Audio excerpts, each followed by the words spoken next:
Oh, y'all are so sweet. Yeah.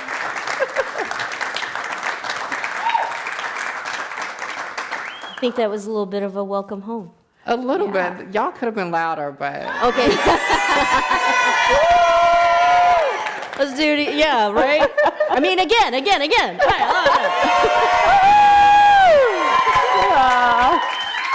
Well, welcome, everyone. Thank you so much for being with us tonight. Of course, we're all here to support, uplift, and hear from Raquel Willis and the risk it takes to bloom. I'm Michelle Meow. I'm a member of the Board of Governors for the Commonwealth Club World Affairs of California, and we're joined by the fabulous Bia Vieira, who's the CEO of the Women's Foundation of California. And so, there's lots to unpack here, especially through your book, through your lens, through your lived experiences. I thought we'll just jump right into it, and you can see I made some notes here. I actually wanted to start at the very beginning of the introduction, which then you go, you elaborate more, and it's a scene from the Women's March back in 2017, and as I was reading this, it brought me back to how scary that moment was. Right, Trump had just taken office. The first thing he does is put out some executive orders, and the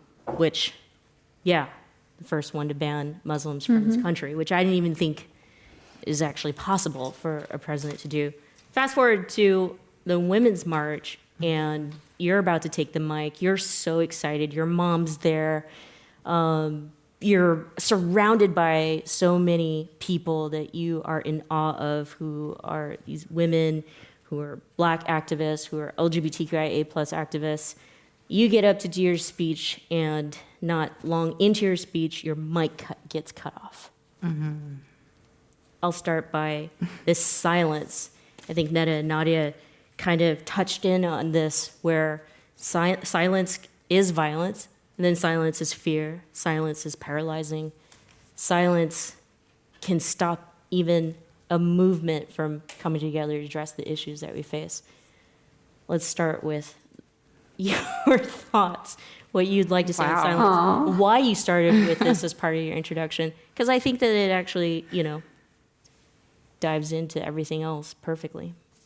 yeah, well, it felt important to talk about this moment that a lot of folks kind of knew me for, as like this introduction, I guess, to a national platform, and how, of course, there's like the image that people have externally, and then of course there's like the reality of what I experienced. So while the world in a lot of ways saw that moment as this like, and not my moment per se, but this collective moment as this high point of intersectionality and of justice and, the masses mobilizing. As an individual, I left feeling diminished. In that silence. And some of it is about the call to cut my mic. And I think that there were other folks that day who experienced that. One of the rumors that day was like, oh, well, they had some celebrities come through the day of who were not planned to be a part of the lineup. And then they started adding people. And so I was really interested in how we talk about the way that capitalism and celebrity culture and all these things that we have all these critiques of infiltrate and seep into our so-called most progressive spaces as well. And that was what I felt. But I also, as a Black trans woman, felt like, and it was interesting, right, that I had these callbacks to people like Sojourner Truth, or Marsha P. Johnson or Sylvia Rivera, women of color who have been silenced at various points throughout this kind of complex history that I carry as a Black trans woman, that I also literally experienced in that moment a similar type of silencing. So how far had we really come, you know? And that was kind of the question of that. But what I also felt was that I no longer wanted to rely on cis people or white people or whoever to give me the platform to tell my story. I wanted to be able to do that myself. And the risk it takes to bloom is evidence of that. Yeah. Yes. I love that part where you said, you know, you're going to file this moment, put it in your pocket, and you're kind of swore to yourself that you would eventually find this moment. And that was going to be my next question. So was through the book, or, you know, because you could do it in an interview, you could do it TV, radio, but really, you know, the book is kind of a place in which I feel like you reclaim this for yourself from that very moment.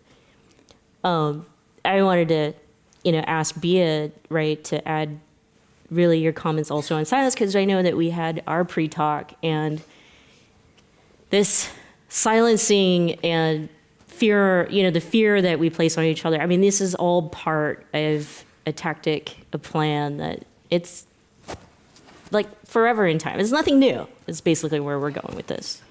Yeah, I think that one thing that I would like to bring to the room, one is today is the first day of Ramadan, and I was really very moved to hear what our sisters had to say about the moment that we're in the United States, but internationally, and how we show up for each other. And I think that reading that experience that you had with the Women's March made me think about all the ways in which we reproduce and the oppression that we feel at different points, and the way that we exclude instead of include, the way that we need to find if there's not enough for everybody, therefore I have to take my piece. And I think that part of the work right now, or in the past for sure, is really how is it that we find humanity in each other? How is it that we include more than exclude? And that we are at this moment that we can see an international coordinated movement against gender, against us, against a lot of folks. So we need to stay together. We need to stay in connection and in relationship with each other to be able to continue to grow together and move forward. So that example is an example that I truly hope that we can, the example with the Women's March, that we can really think about how is it that we do show up for each other? How is it that we, I don't even know if that's the word, uninvisibilize folks that need to be at the table, whose voices we need to hear?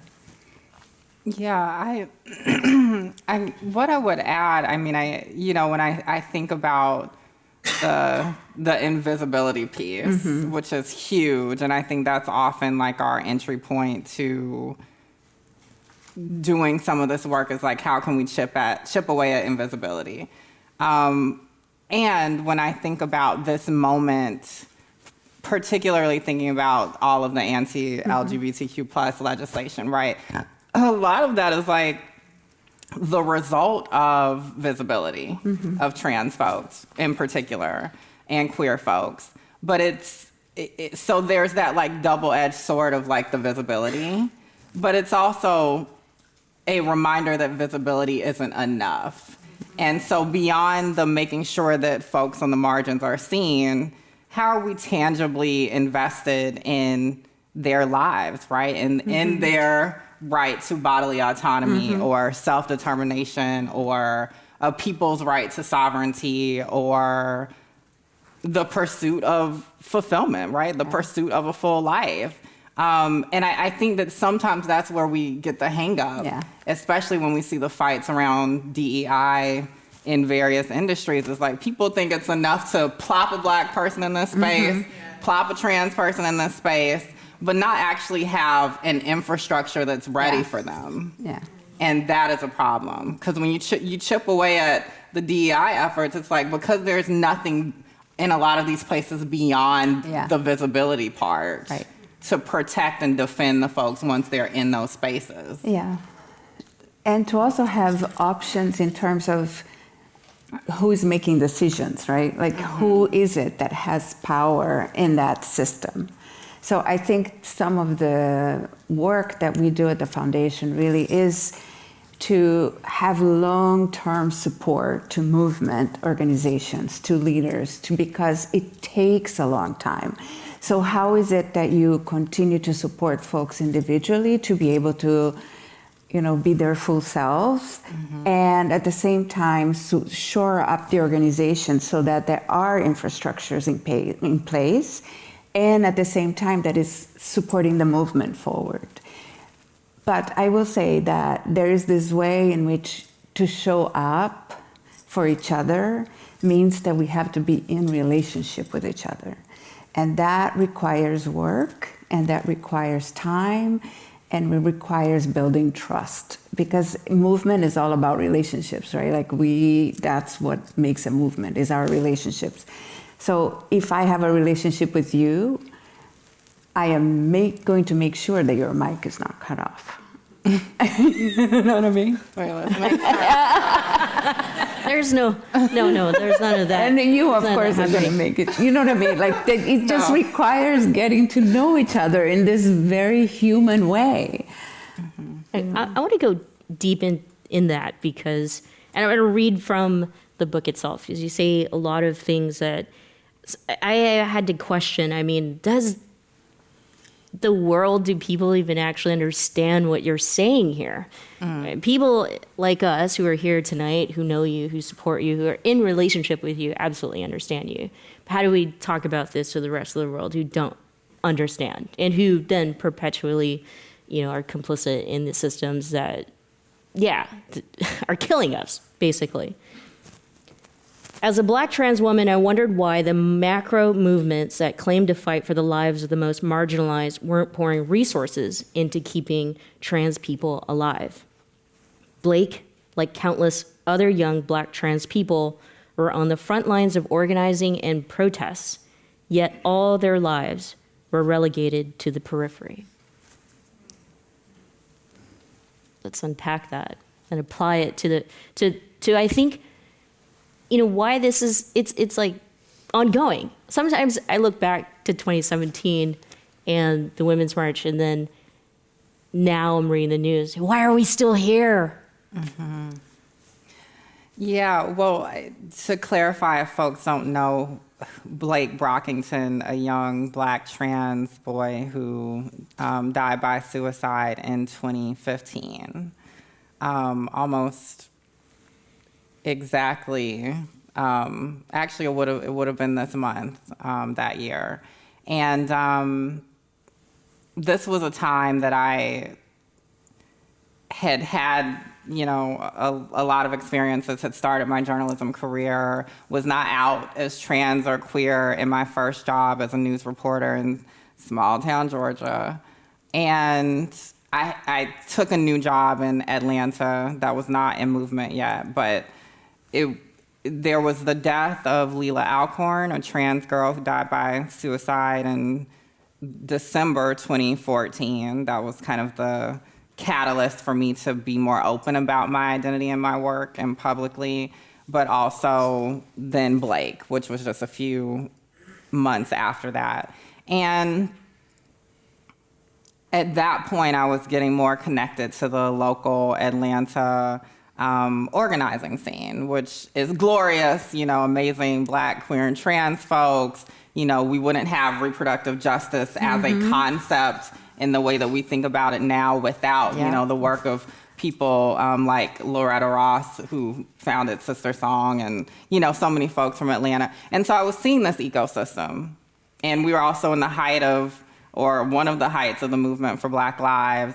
And also I was seeing this larger LGBTQ plus movement that was delirious off the high of, or soon to be delirious off the high of marriage equality with Obergefell v. Hodges.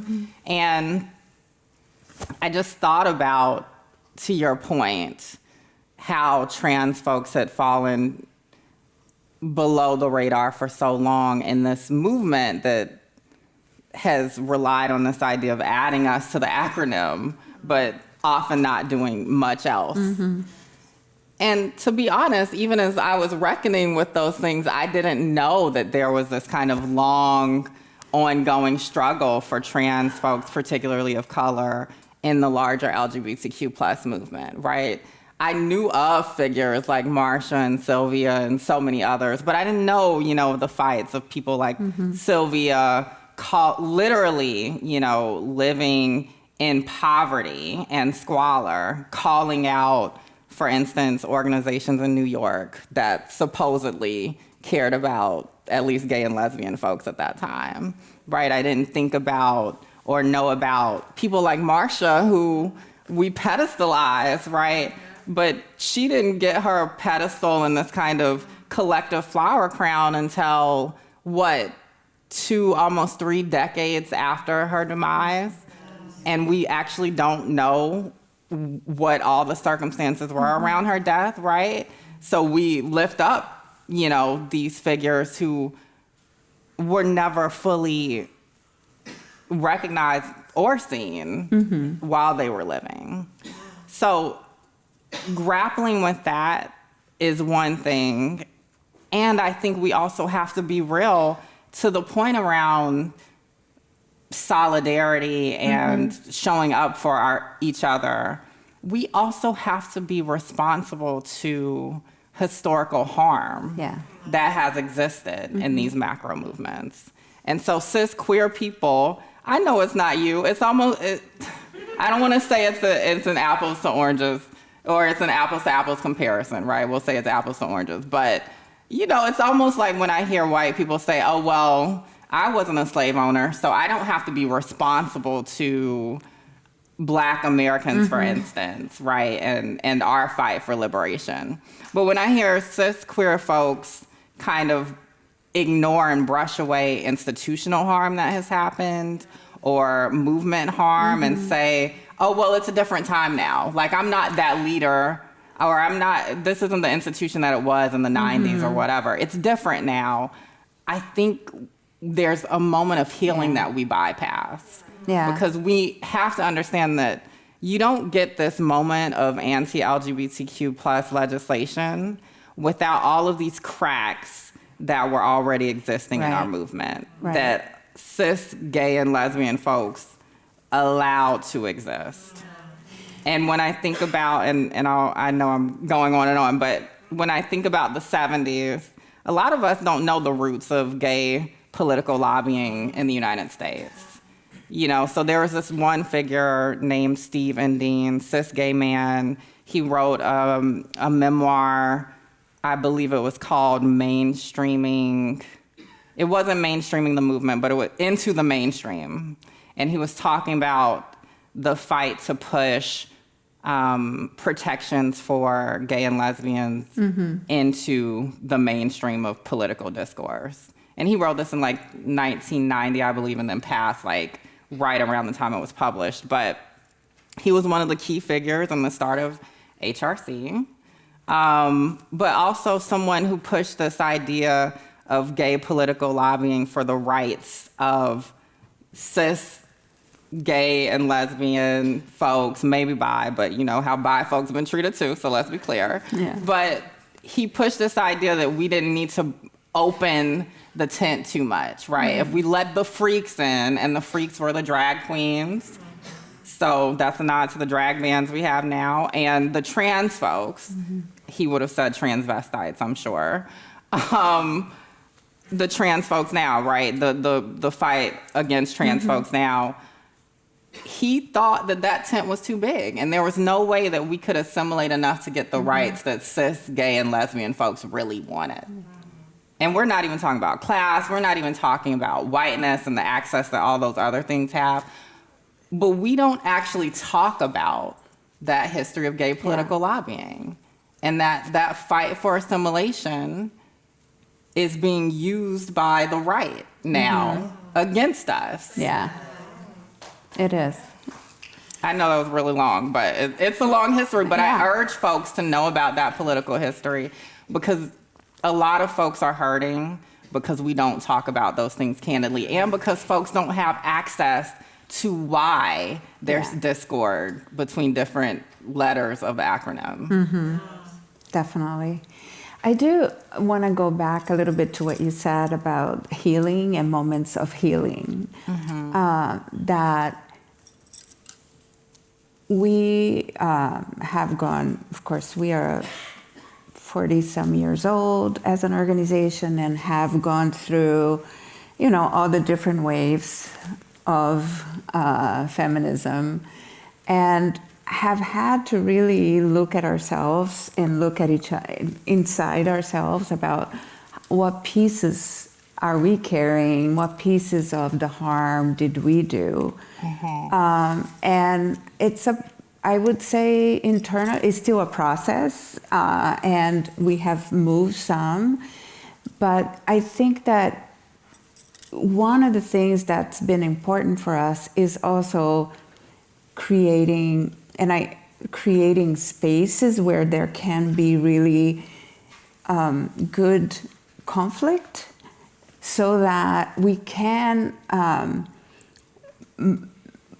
understand and get to the place where there is empathy for each other, and we can also recognize that there is harm and to be able to move on even more strongly. And it requires for an organization, it requires trust and patience, and really being able to be open and be able to be even vulnerable as an organization, which is, as you know, not as easy to do. But I think that if not for that, I think we're just going to become irrelevant. Now, how do you say irreverent? No. Irrelevant. Irrelevant. Yeah. Because that is what it's called for. This is what we are called to do right now. Yeah. By the way, we did pass out some question cards for you. So if you have questions that you would like to ask of Raquel or Bia, we'll call for them in just a few minutes here. And don't forget, there is a reception and book signing. So no worries if you didn't bring your book, you didn't buy a book. We have them for sale as well. I think I'm going to read some more because I do want to stay on this conversation of being honest and real about what's not working in our movement. Even for myself as a cis queer person, I'm sitting up here questioning, what could I be doing different? Yeah. Or even did I do something, not right here in the last 1 hour, even having this conversation, or really try to think deeply. How do we address each other in this way? Where are we at in this movement where it's like the gloves, I don't want to say the gloves come off, but maybe, we've just been too nice. Thank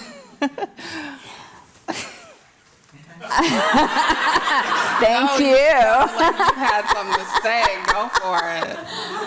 I don't think we have been too nice at all. I just think that it does take, it takes some bravery to be vulnerable.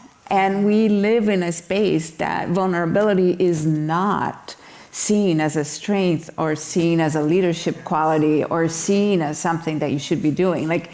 I know in my career, I have not been seen as a strong leader because, in any moment I might start crying or telling you about my personal story. But I think that is the thing, that vulnerability, to be vulnerable, it requires understanding yourself, understanding your organization, and being clear about that through difficulty, you can get to another place.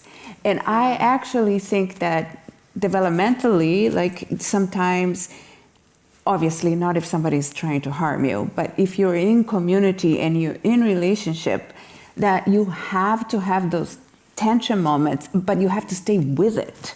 And that is really hard. Yeah, I agree. I think the vulnerability piece is so key, and us really knowing what our values are, even just as individuals, right? I mean, I Right. think we think about values only in kind of maybe a collective sense, and not enough even there, or in institution we're a part of. But knowing what your core values are is key. Yeah. And I'm all about vulnerability as a core value. So I think that that's real. I think folks have to be willing to live in that anxiety of like, you're probably not getting everything right. No. But I think it's the curiosity to do better, right? Or to learn more, or to be more invested in the next person's experience, that maybe connects us all, right? Because everybody wants you to be curious about them in some way, right? Like, so I think that matters.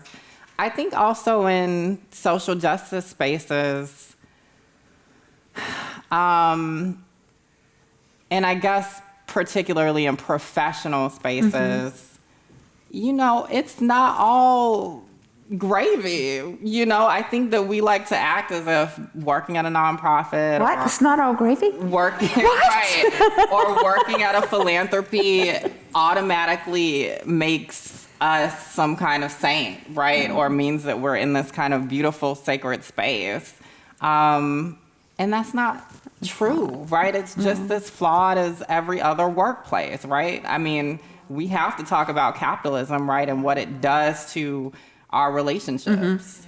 And that's just real, and there's, to your point about being a leader or being seen as someone we can trust with power, right? When that's trapped in this capitalist frame, that's its own thing. There is an inherent element of exploitation that is there, because I need you to get this done so that this organization doesn't fall apart, right? Or this institution doesn't fall apart. Totally. So, and we have to be real and have those conversations instead of being like, oh, well, we're all family. No, so we're not. We're not going to talk about that. I got your back, like the president said, and it's like,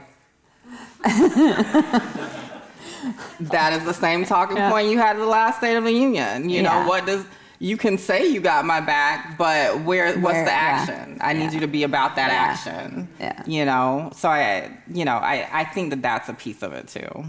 I'm going to read about some action here that you took and calling out, calling in, and getting some real work done. So in a few meetings with Nadine, I'd asked why the organization wasn't doing more to end the murders of Black trans women. She said that getting Black trans organizers together was a risk, and that the dust-up at the Insight convening had deterred TLC from doing more. While I understood the complexities of movement drama, the response was insufficient. And then, you can go into a little bit more context in that. But I feel like that had been, like, you had this very authentic reaction, even if the organizations that you had worked with or folks in the movement that you may have trusted or thought, right, were on your side. Actually, we're missing some key pieces here, which was, protecting Black trans women from dying, even if they're LGBTQI or they're part of a women's movement. So talk to us about having the courage to... this is all about courage. The risk that you took to bloom. You're here today because of those risks, Raquel. I think the beautiful thing, and I have this opportunity, right, to complicate this and add nuance that, I talk about my own journey at, for instance, Transgender Law Center, which shout out to some of my former coworkers / friends who are here. I get to talk about that, and I'll also make the point that my critique of my experiences in the workplace are not in the service of canceling or whatever folks want to say, right?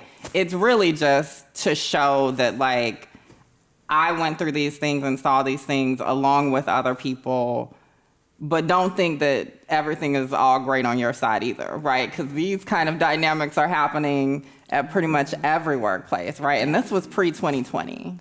So let's be clear, this was before everyone, used their little black square and ascended into social justice expertise. But it was important to talk about these expectations I had, or these ideals I had of going to a trans-led organization that was made up of a lot of trans people at that time. I struggle with saying if it was mostly trans at that time, because there were a lot of cis people in positions of power. Let's be clear. There had never also been a black trans director there. I don't think that there had ever been a Latinx trans director there, So those are real dynamics to name, but I had all of these expectations and ideals, but still experienced misogyny, still experienced anti-blackness, or Afro-transphobia or Afro-trans misogyny, all these different things. And then, of course, I had coworkers who were dealing with ableism, right? Or coworkers dealing with, go figure, anti-immigrant bias and so much more. So it's important for us to be real about the fact that these systems of oppression don't just go away just because we have programs that say that we're ending this in other places. Right. It just doesn't, right? So it was important to name those things and share those things, but also share that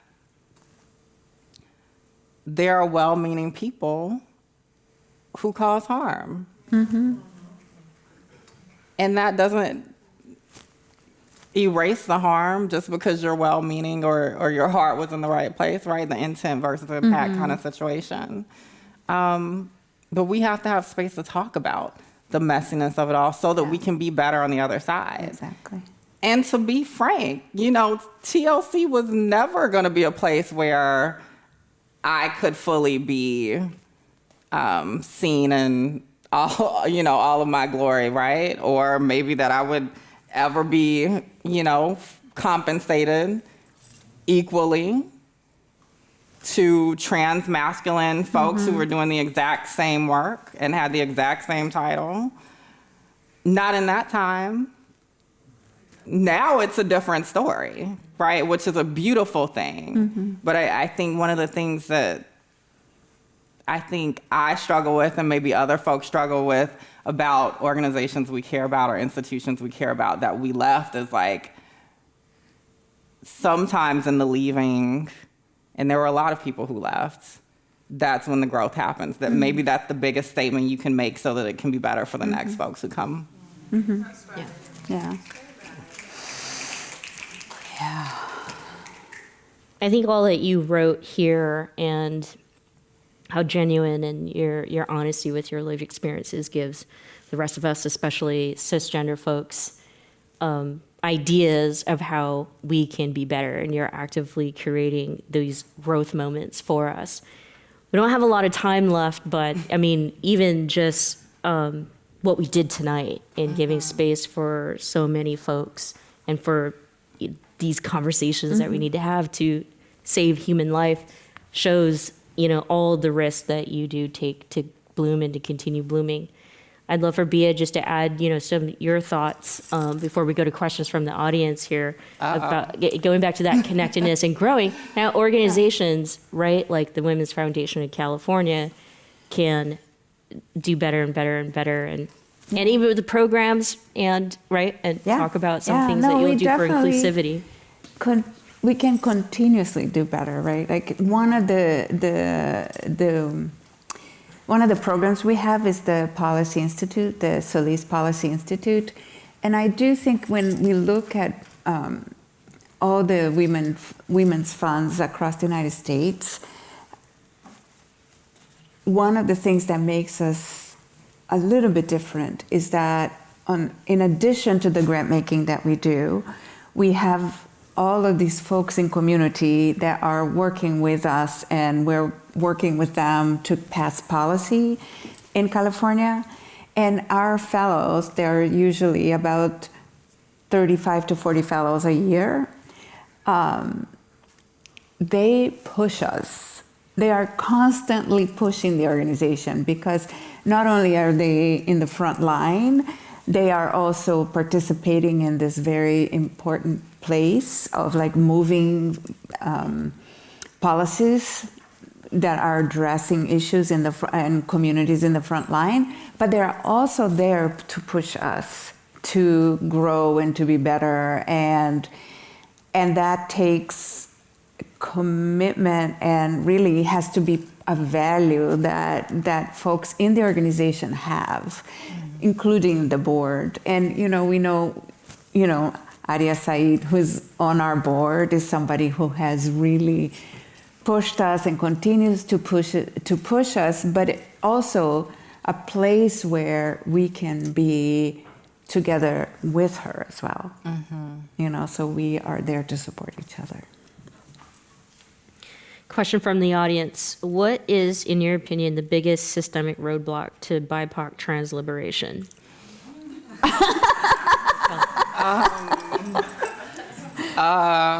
Just couldn't give me an easy one to start. The biggest systemic roadblock. I think it sounds maybe cheesy or too in the bag, but I mean, it is like how invested we're indoctrinated to be in the cis heteropatriarchy. Because I mean, it literally, we're defined before we're born, a lot of us, most of us, right? And I really think we have to be moving to a space where folks can come into a gender neutral context so that they can figure out what their life is along the way. And that is a system of oppression that colors every aspect. It colors what you get to do at school, maybe even what school you go to. Like I talk about in the book, like wanting to go to the fine arts school, right? But it was like the gay school. But that's all tied up into all of these notions of like gender and like what's right and what's not. So I think those things are important. And then I think to maybe give a more concrete, to some people think, we really have to tackle the violence piece. I will constantly, I think throughout my life, struggle with this idea that we fight for all of these rights and, different kind of things, but we ignore literally that people's lives are being taken. So like if your life is taken, you can't even enjoy the protection that we're supposedly fighting for collectively as a movement.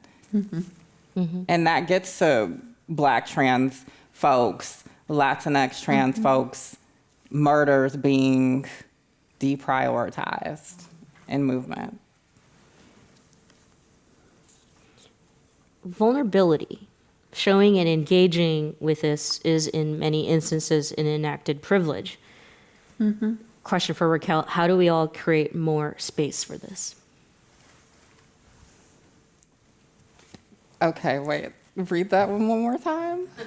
Vulnerability, showing Okay. and engaging with this is in many ways an enacted privilege. So how do we create more space for Vulnerability. I struggle with that. I don't know that I agree that vulnerability is necessarily a privilege. I actually find that the folks who tend to have the most power tend to be the least vulnerable, and tend to be the folks who, are less likely to share whatever hurt or harm that they're feeling because they're latching on to their power. So I struggle with that idea that vulnerability is as this enacted privilege, because the most vulnerable people I've ever the most vulnerable people I have ever known have been the folks with the least. So I struggle with that, but I think the ways that we work through the vulnerability is building our relationship to ourselves, telling our story to ourselves, and not the story that you tell everybody else. You know? Yeah. Because oftentimes we're trying to save face or protect those things that we think are slights or our weaknesses.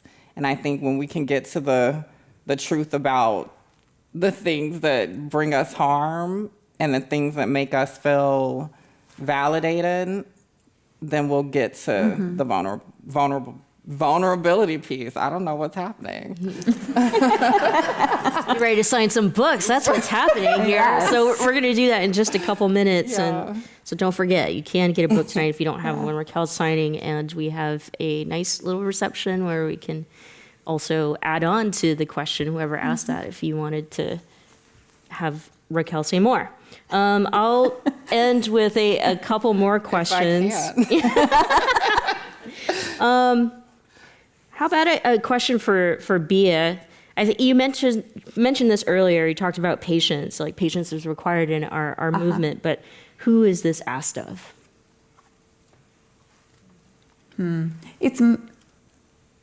It's usually asked of folks who are in the receiving end of things, right? But I actually, when I think about it, I do mean that it requires everyone's ability to spend time doing something hard, because nothing really changes without that. I mean, even when things can change quickly, but then it doesn't stick. Like, so the patience piece, yes, I understand that. Sometimes, like, I'm an immigrant, I'm queer, I have an accent, and so then, like, a lot of times I'm the one, I can see when people, I'm sorry, I'm veering off, but it's gonna make sense. Sometimes, when you meet somebody, I can see if they're counting the pineapples in my head, like with Carmen Miranda, and I can't. So there are these moments that I was like, I just have to wait.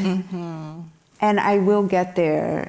But I also have to be in a relationship where I know I can wait and it's gonna go somewhere, Yeah, I hear grace and intentionality in that.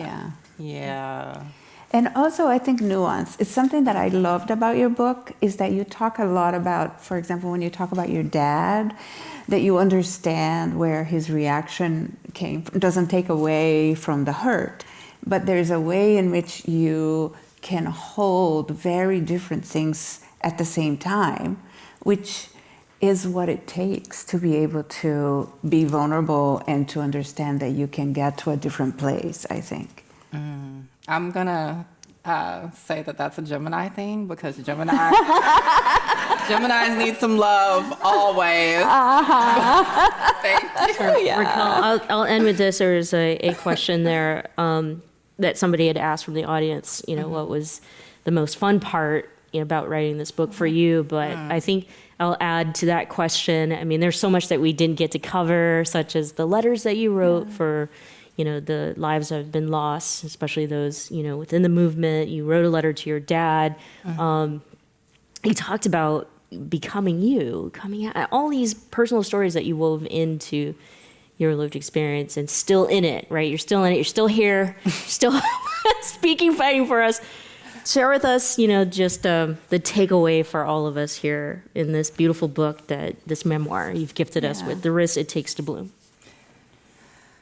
Yeah, so I was inspired, the title was inspired by this poem that actually a woman named Elizabeth Apple created here in the Bay Area back in the 70s. And she actually wrote this little poem that she included on a flyer, and it was posted all over BART. And that was kind of the idea that That was kind of the idea of like how it spread, because for a long time it was misattributed to another writer. And the poem is, and the day came when the risk to remain tight in a bud. Give me a second, because I don't know why I'm like tripping all over my words. It's not like me. And the day came when the risk to remain tight in a bud was more painful than the risk it took to blossom. The first time I heard it was at the beginning of an Alicia Keys album. I love Alicia Keys. The Element of Freedom. And she put her own stank on it, and then she was like, and the day came when the risk to remain tight in a bud was more painful than the risk it took to bloom. Just like that. And it stuck with me because when I heard it, I was like a freshman in college, and I had come out as queer at like 14 in high school, and it was like a whole thing. You can read those stories. But I felt that. Like, I felt like having experienced that first coming out, it was like, there's so much risk so many of us in queer life and in queer community take just for the simple things, right? Just to be regarded in the right way, just to be labeled in the right way, just to be addressed in the right way. And I found that, you know, those lessons I experienced or learned during that coming out really was parallel to the experiences that I was going to have throughout life. Like when I experienced my father dying at 19, kind of unexpectedly. It was like, okay, what is the risk I'm going to take on this other side to bloom into something else or see something better on the other side than just the tragedy I feel in this moment, or just the hard, difficult things that I feel in being silent maybe about who I was before I came out as trans, right?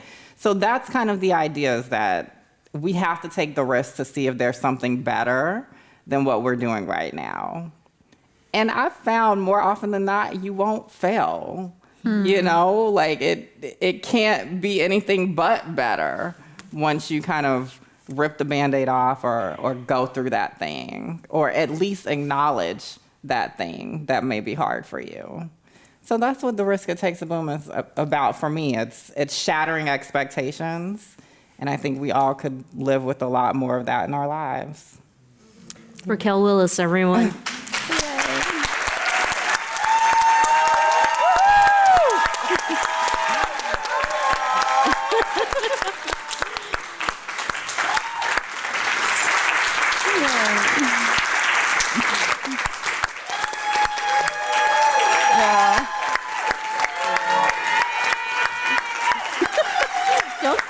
Don't cry. Thank you. Thank you so much, all of you, for being with us here tonight. Thank you to our online audience. Thank you to Bia Vieira for being with us tonight, and also the Women's Foundation of California for making tonight possible. Thank you to our community partners, Lyric, Ella Para Trans Latina, and also Transgender District. Actually, if you're here representing the organization, we'd like to invite you up to take a group photo with Raquel and Bia. Sarah here, who's family, everyone. Sarah's going to take the photo. Don't forget, we're going to do book signings right outside the door with some wine and other beverages if you'd like. And we've got some shawarmas and some tabbouleh salad to go with it. So let's relax, hang out, and love one another. I'm Michelle Meow from the Commonwealth Club World Affairs of California. We'll see you next time.